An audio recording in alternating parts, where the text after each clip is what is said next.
All right, I have a secret or like special knowledge type of thing. I'm sure this is a universal experience. You know, when you're boiling water and almost always inevitably it's going to boil over in some way, some shape or form, the water will boil over. So cut to a scene where you're like forgetting about it and then you have to go run and save your stove. It's almost like you can't really time it right ever. It feels like anytime you're boiling water, this is something that's going to happen. Inevitably, it's going to boil over. You're going to have to go rush to save it. That's just life. But the fun fact here, the secret that I want to share is, did you guys know that if you put a wooden spoon over the top of the pan that has the water, it'll stop the water from spilling over when it boils? I don't know the exact science as to why. Don't ask me any important questions.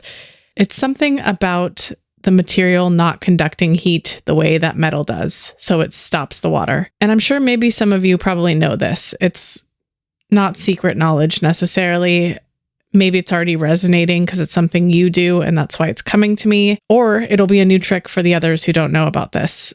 But either way, this is how the reading is starting off, this secret knowledge that I'm sharing with all of you. What I'm seeing from this is, whoever this is for today, number one, you're welcome for the secret knowledge.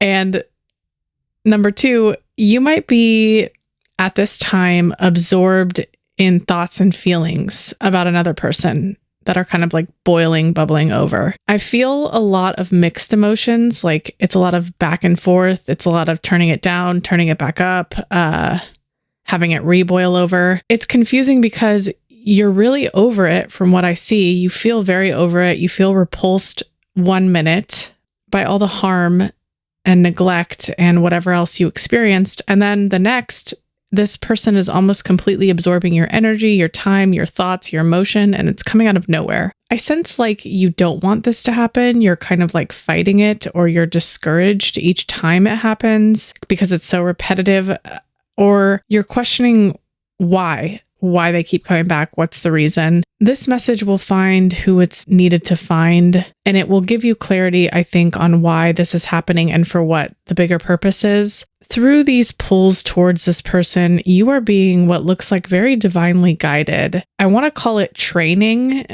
because another word isn't coming to mind, but this is for skills that, number one, not many people will ever possess in their lifetime. And number two, inevitably through those skills, getting a life that not many others will get in this lifetime. Ultimately, the life that the mass population would hold wouldn't make you happy. It would be a life of illusion. And so that's why there's a different type of training. There's a different type of experience underway with you, because the life you require for your highest timeline is much different than everybody else's. Not in a you're special kind of way, just in a very you're not seeing an illusion kind of way. And so thus you require a different method, a different type of life than many others. I sense you feel like this comparison is very important for whoever this is for. You might feel others move on really quickly. They don't feel as deeply as you for as long as you. So now, as a result, you've come to understand that it might be a weakness of yours to feel this deeply, to not move on quickly, to keep thinking of this person. And it's something you need to fix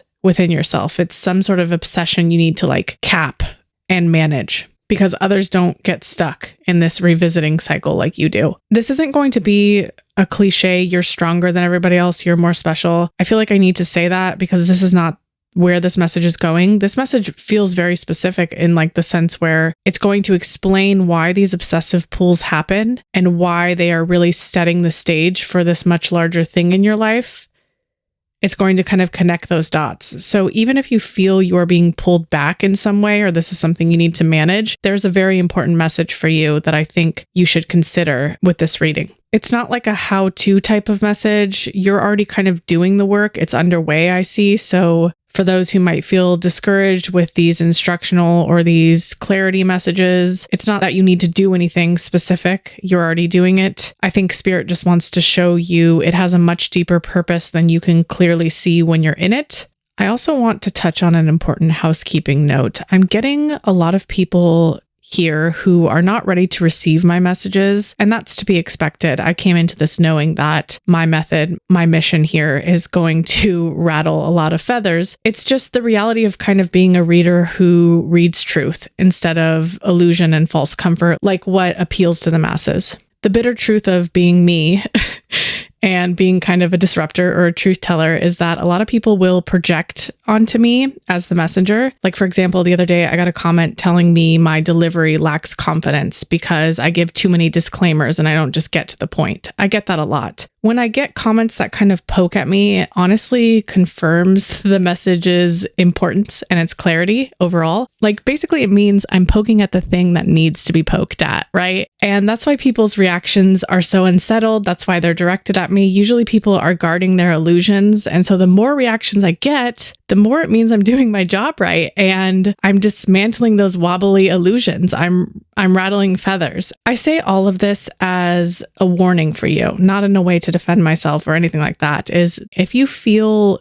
reactions from my videos or my messages, that is exactly why I give the disclosures I do at the beginning of my messages. Most people will not be ready to hear the truth. They will defend staying in the illusion in any way possible. So really quick, it's important to know how to discern if you're ready to hear the truth by your reaction to it. If it feels encouraging, like clarity, like remembering it, like remembering you are hearing it correctly, you are in a space to receive, this message is for you. But if you redirect to me as the problem, critique me, my delivery, make it about me, not about the message as a whole, you are not hearing correctly at this time. You are probably not in a space to hear or receive it. That doesn't mean you'll never be in a space to hear it. It's just the reality of what it looks like to hear truth when you've lived in illusions for too long. So truth is uncomfortable, illusion is comfortable, and my messages actually help. And so they're going to make you uncomfortable, and they're not going to wrap you in a warm blanket in the dark like other messengers might. So first of all, it is very important I tell you that these thoughts, these obsessions, these pulls to this person you are being drawn to are not because you were meant for this person. It is being stressed to me that I emphasize that. It is not because they are so perfect for you and the universe is showing you through these thoughts. Maybe you already know that, but maybe there are a small amount of people here that need to hear this. What this actually is, this obsession, this pull, this draw, it is because of this insight download space you're in right now. Even if it feels like it's a problem you need to solve, that couldn't be further from the truth. And I really need to be very delicate with how I explain this to you. So I'm going to try my best. It looks like you were put in this connection divinely to be able to finally feel the distinct difference between your insight and human shadow urges.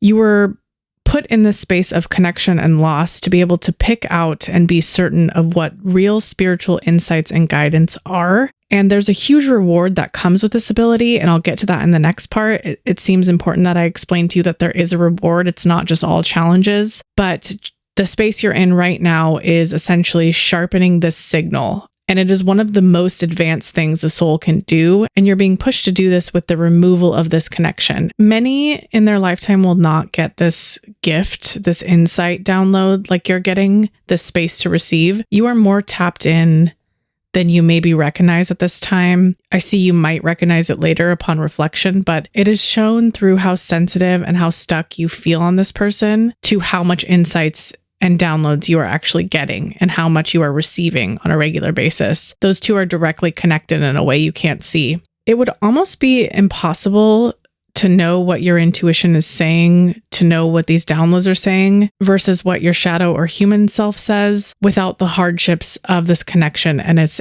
ending. The shadow voices, is like the term I'm using here, usually cancel out what the intuitive voice says.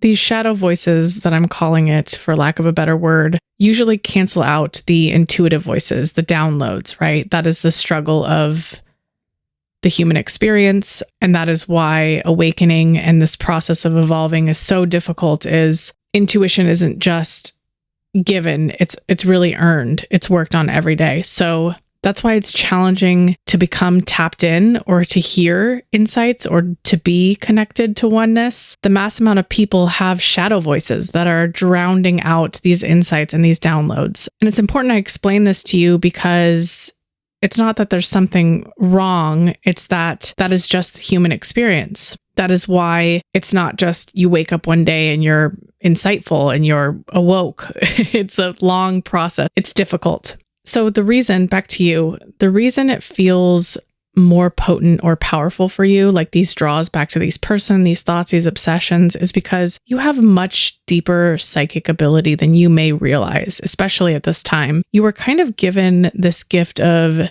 intuition that is, what I'll say delicately, dangerous to the mass majority of people, unless it is learned to be channeled in the specific way that you are being trained in right now, which is what I see you're doing here, even if you don't even realize that you're training. I'll get to that. I sense a lot of you are kind of like fighting these obsessive pulls, these thoughts, these things that consume you about this person. There's some desire to want to move on, to be free, to be detached. And I think the important thing here is not stopping or fighting or judging it or anything like that. It's being more understanding of why you're being pulled so strongly at this time, even if it feels misplaced and you don't really want to be pulled. These pulls towards thinking, feeling, obsessing about them seem to directly be coming from how much more tapped in this experience has pushed you to be. It is through this connection that was always meant to unlock this piece of you, to tap you in further. And now that it's gone, it's done that.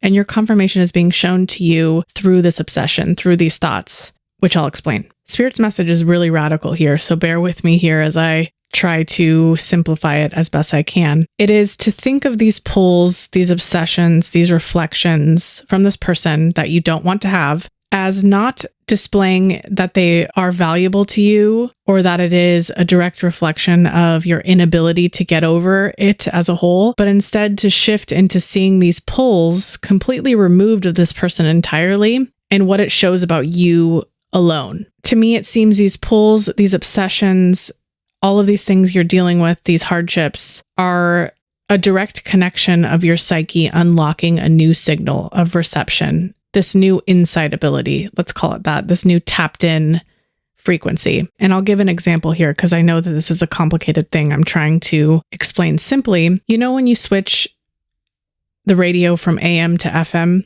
and you hear a bunch of like loud static at first, and it's usually really loud, it's usually displaced, and it like kind of frightens you and you're like, where am I? Or the water starts boiling over and you go run to turn it down because you forgot about it. It's that's exactly what's happening here on an energy level, is like you switch to a new frequency entirely. It's loud and chaotic and it feels like it's coming out of nowhere. But it's because you're moving. It's because you're going somewhere, not that you're going backwards. And so what's important here is, instead of thinking the radio got super loud because I need to control the radio, or the water boiled over because I need to measure the water better, or something like that, I think the message is the radio was always meant to be changed and to get loud. The water was always meant to boil over. And these are signs you're unlocking something big, not that you're stuck in something small. All right, this is like the meaty part of the message. It might be longer today because I'm really trying to simplify something very complex here. I keep mentioning this like ability that Spirit's showing me where you're tapping into this new frequency, this new radio wavelength that you've changed to, and these psychic gifts that may sound weird the way I'm describing them is, you're probably like, okay, I don't want to be a psychic. I just want to get unstuck. But the important part that you know about what I'm calling psychic abilities here is that you're really just tapped in to total coherence at this time. It's not like a fortune teller at the carnival type of psychic thing. It's the difference between someone who lives in survival and ego to someone who is connected to oneness fully. And as a result of that fullness, they get a life that reflects that. So what are the rewards for this connection of this tapped in frequency you're unlocking are very specific, but I think I need to explain the obsession process better and what you're really doing. I'm going to try to wrap this in an understandable example so you can follow with me on energy terms. From where I see you right now is you've switched this radio frequency and you're now on a whole new tune, right? You've moved from AM to FM, let's call it. And each time these, let's call them pings of obsession return, it's your psyche processing the change of that movement of that AM to FM frequency. And it's kind of sending you a pop-up, let's call it. Are you sure you want to delete into your consciousness from your subconscious? It's like a delivery system. It's sending you these pop-ups because your subconscious is making space for the insights of the new frequency. This new station has many more downloads that are clear, that you can hear now, that need space to be heard, or else you're going to hear static. It's your system kind of maybe overwhelmed at first by the downloads that it needs a space for. That doesn't mean you're deleting these memories, this person, or anything permanent in that sense, if you're fearful of that. It's just what happens. It's the result of like a massive shift like this and something that's underway in the background. It's kind of like a major sorting is happening in a way you can't see. And this is how you know your subconscious is making space, is it's popping things up into your conscious during random intervals of the day. It's almost like you're basically on autopilot without really needing to do anything since you've changed this frequency, and your subconscious is like rapidly relearning a new programming. It's sorting between these insights it's getting from being tapped in versus purging your shadow voices that it's maybe listened to or have run the show in the past. And this is why they are coming up into your space so much, seemingly out of nowhere, is it is using repetition as a sorting method. You might feel excessive, you might feel annoyed by it, but it's almost like these background pop-ups are just showing you how much organizing and resorting is happening under the surface. If you didn't have these pop-ups, you didn't have these pings, it would kind of be your confirmation that nothing is moving at all, that no transformation is really underway, but it is directly from the fact that you are getting these pings so regularly that you are sorting through so much in a way you can't see. Now, once you get to this place that I can see maybe in the future, maybe coming up, where you don't have these frequent pop-ups happening so often, this is where your body is telling you it's almost adjusting to this new radio frequency entirely. It's taking in those insights. It has the space for it. It's purged these shadow voices as the priority to making new space for these insight voices. The rewards are very profound for that space, but what's important is it's not commonly thought of as rewards. And it's important I lay them out to you because it seems the collective wants to know that they are struggling for something that will reward them. And it's almost like to get encouragement that the hard work they're doing, they will achieve something from. And you will, it just maybe won't look like what you expect the achievement to look like. To start, the first reward that you will get from this place is you will get unshakable self-trust. Again, it's not a bunch of material things. I'm not saying you're going to make millions of dollars. And so that might not be what you want to hear, but self-trust encompasses those material things in a way that you can't see. So as you keep sorting through and purging these shadow aspects to make room and space for the insights, self-trust is almost the byproduct of that reordering. These obsessive thoughts and pings are like growing pains where your psyche is just asking you over and over, are you sure you want to delete this? Are you sure you want to delete this? The repeating makes the space for insights, which over time builds that self-trust. And it shows you can release and replace with better. Again, not something you have to work towards. You don't have to like give yourself affirmations. You don't have to do anything. This is something that is the direct result of shifting from AM to FM. The second big thing you get is energetic protection from manipulation. You are basically able to sniff out people who have bad intentions and you have an adverse response to them. And you may have always felt that way. You may have always been very sensitive. But the difference between the past and this reward-based space is in the past you had bad feelings, reactions to them, but you still ignored that energy and moved forward.